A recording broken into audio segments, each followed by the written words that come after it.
Hello guys, so for today's video, tuturo ko sa inyo kung paano gamitin tong application na to. So it's called a calculator vault or a photo vault, video vault. So pwede nyong tago yung mga pictures nyo dito, mga videos, para hindi mapakilaman ng mga, for example, like sa school or pag ipapahiram mo ito sa mga kabarkada mo, ganyan.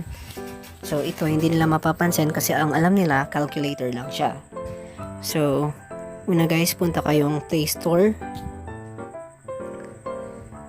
And then, search for calculator hide app. And makikita nyo itong second na to by Fishing Net.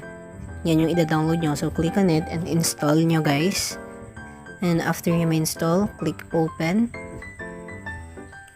And ayan, para mag-set ng password, kailangan ng 48-digit password. And then, after nyo ma-set yun, pipindutin nyo yung equal sign. So, okay, mag-set na tayo. For example, password ko 2020. And hit mo yung equal sign para iset mo na yun yung password mo. So, click that. Ayan, confirm password. Enter your password again and press equal button. So, enter nyo again. And equal sign ulit. So there you go. Click next. Click allow. Ayan, hintayin nyo lang. Click next again. And yun. So para buksan nyo, type nyo ulit yung password nyo, 2020 equals. So mag-open na. So, where's my birthplace? May mga gantong tanong. Para for example, nakalimutan mo yung password mo, pwede mo siyang ma-retrieve. Or pwede mo ulit ma-open yung account mo dito. I mean yung files mo. So, kunyari, where's my birthplace? Manila. Next. Tips, if you forgot the answer to your question, your encrypted data may be lost. Are you sure you want? Okay. Just click OK. Click next.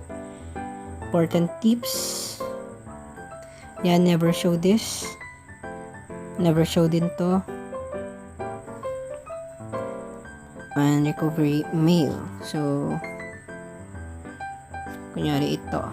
Set ako ng recovery mail. Okay. Kailangan nyo rin ng recovery email guys. So, ayan guys. Pwede na kayo mag-add ng pictures nyo, videos nyo, or files. So, ayan. So, makikita nyo, pupunta tayo sa ayan. Ito guys, yung application. Diba parang calculator lang siya? So, sino mag-aakala na nalalagyan pala to ng mga files, ng mga videos, photos mo, ganyan. So, ayun guys. Thank you for watching. So, sana may natutunan kayo.